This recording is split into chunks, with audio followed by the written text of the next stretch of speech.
इस वक्त की बड़ी खबर किसान आंदोलन से जुड़ी हुई। केंद्रीय कृषि राज्य मंत्री कैलाश चौधरी ने कांग्रेस पर बड़ा हमला बोला। कैलाश चौधरी ने कांग्रेस और दूसरे विपक्षी दलों पर किसानों को भड़काने का आरोप लगाया है। इतना ही नहीं, कैलाश चौधरी ने किसानों से किसी राजनीतिक दल का मोहरा न बनने की अपील भी की है। साथ ही दावा किया है कि मोदी सरकार किसानों की मांग के मुताबिक कानून में संशोधन करने के लिए तैयार है और सरकार का लक्ष्य किसानों की आय दोगुनी करने का है।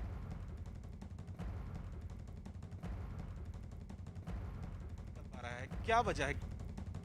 हमारे साथ में कृषि राज्य मंत्री कैलाश चौधरी हैं। सर, लगातार किसानों का प्रदर्शन जारी है, हालांकि कई बैठक हो चुकी है, लेकिन नतीजा नहीं निकल पा रहा है। क्या वजह है, कहां पेच फंसा हुआ है? कल बैठक जो हुई बहुत ही सौहार्दपूर्ण वातावरण के अंदर बैठक हुई। निश्चित रूप से किसानों के जो इशू थे उनके ऊपर चर्चा हुई और आने वाले समय के अंदर निश्चित रूप से इस बिल का किसानों को लाभ मिलेगा, क्योंकि इन बिलों के अंदर किसानों को आज़ादी देने वाले बिल हैं। हम आज़ादी के बाद में निरंतर यही कहते थे कि किसान को आज़ाद करने की ज़रूरत है, अपनी मंडी परिधि के बाहर देश के किसी भी कोने के अंदर बेचे तो अपनी फसल को अब वो इस कानून के माध्यम से ये बेच सकेगा। और स्वामीनाथन आयोग की सिफारिश में भी यही था कि किसान को आज़ादी होनी चाहिए। तो इसमें एक तो किसानों को बिल में आज़ादी देने वाला बिल है, कहीं पर भी अपनी मंडी परिधि के बाहर किसी भी व्यक्ति को अब वो अपना अनाज बेच पाएगा अधिकतम। और पहले आज कोई भी होता है व्यक्ति तो अपनी हर वस्तु को वो कहीं किसी भी जगह पर बेच सकता है, लेकिन किसानों को ये आज़ादी नहीं थी। ये पहली बार इस बिल के माध्यम से आप लोग समझाने की कोशिश कर रहे हैं। किसान तो यही बार बार कह रहे हैं कि इन कानूनों को वापस लेना चाहिए, तभी उनकी मांग पूरी हो पाएगी। ऐसा है कि जैसा कि कल की वार्ता के अंदर भी हुआ है कि बिलों के अंदर संशोधन करने की थी, तो उसके ऊपर भारत सरकार है वो तैयार है कि अगर ऐसा कुछ इशू है तो जिसके ऊपर किसानों को एक मत होना चाहिए, क्योंकि कॉन्ट्रैक्ट फार्मिंग के अंदर भी जो किसानों के हित के हैं तो निश्चित रूप से उसके अंदर संशोधन की बात है।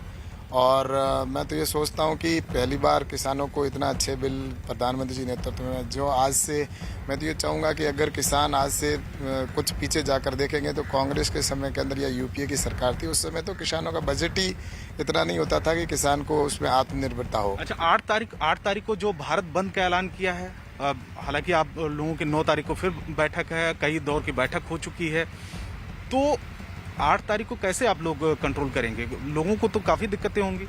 ऐसा है कि हमारा प्रयास है कि शांति बनी रहे और किसानों से भी मैं तो यही अपील करूंगा कि नरेंद्र मोदी जी के नेतृत्व में किसानों के हित की योजनाएं बनाई जा रही है और 2022 तक हमारा लक्ष्य है कि हम किसानों की इनकम डबल करें।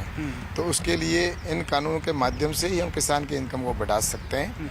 और किसानों के बजट के अंदर भी जो कि 1,37,000 करोड़ का बजट है, और यूपीए के समय में किसानों का जो बजट होता था वो 13-14 हज़ार करोड़ रुपये ही होता था, और जिसमें भी अभी 75,000 करोड़ रुपए तो सीधे सम्मान निधि के तौर पर किसान के खाते में डाले जा रहे हैं। कांग्रेस ने अभी घोषणा की है कि जो किसानों का आंदोलन है और बंद है वो उसका समर्थन करेगी, वो भी प्रोटेस्ट में जगह जगह शामिल होंगे लोग। मैं कह रहा हूँ ना, इनको किसानों को भड़काने का काम ही ये विपक्ष कर रहा है, कांग्रेस कर रही है।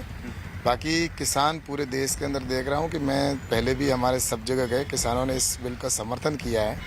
पंजाब के अंदर किसान है जो यहाँ पर इसका विरोध कर रहे हैं। बाकी मैं सोचता हूँ कि ये किसानों के बहुत ही बेहतरीन बिल है, और कांग्रेस ने 60 साल ये काम जो नहीं कर पाई वो काम भारतीय जनता पार्टी ने किया है। एमएसपी के ऊपर खरीद करने का हमने कहा है कि हम एमएसपी पे खरीद निरंतर जारी रखेंगे, लेकिन ये कहना कि अब ये बिल वापस लिए जाए, तो ये सोचता हूँ कि किसानों के लिए एक बिल वापस लेना और उसके अंदर जो अच्छी चीज़ें हैं वो किसानों के हित का बिल है। निश्चित रूप से संशोधन का कोई इशू है तो बिल्कुल किसानों की बात भारत सरकार मानने के लिए पूरी तरह से तैयार है। 8 तारीख को बंद को लेकर किसी तरह की क्या किसानों से दोबारा उससे पहले बातचीत होगी कि यह अपील सरकार करेगी कि वो बंद ना हो, जिससे कि आम लोगों को दिक्कत ना हो? बिल्कुल, भारत सरकार के निरंतर यही प्रयास रहे हैं कि शांति बनी रहे, और किसानों को इसीलिए 5 बार वार्ता हुई है, और हम निरंतर यही चाहते हैं कि किसानों को इसमें शांति बरतनी चाहिए।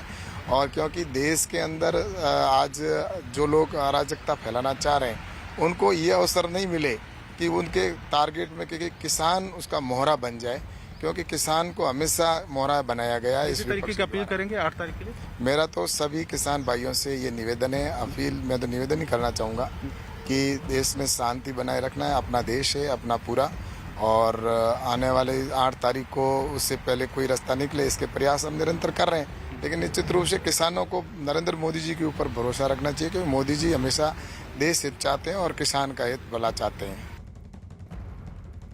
तो एक बार फिर से केंद्रीय कृषि राज्य मंत्री कैलाश चौधरी ने अपील की, निवेदन किया किसानों से, ये कहते हुए कि भरोसा रखें, मोदी सरकार किसानों के हित में ही फैसला ले रही है। दो सहयोगी इस वक्त हमारे साथ हैं। अमित हमारे साथ सिंगू बॉर्डर से बने हुए, जावेद मंसूरी गाजीपुर बॉर्डर से। अमित, सबसे पहले आप ही के पास आते हुए, क्योंकि हम बार बार किसानों की आवाज सरकार तक पहुंचा रहे हैं, तो मुझे लगता है कि सरकार की बात भी किसानों तक पहुंचनी चाहिए। कृषि राज्य मंत्री से रवि सिंह ने बात की, हमारे सहयोगी ने, कह रहे हैं, बार बार भरोसा दिला रहे हैं, वो ये कह रहे हैं कि हमने क्योंकि लक्ष्य रखा है किसानों की आय दोगुनी करने का, बिल वापस लेते हैं तो वो लक्ष्य भी भटक जाएगा और किसानों को ही नुकसान होगा। दूसरी बड़ी बात उन्होंने ये कही है कि राजनीतिक मोहरा ना बने, क्योंकि कांग्रेस कह रही कि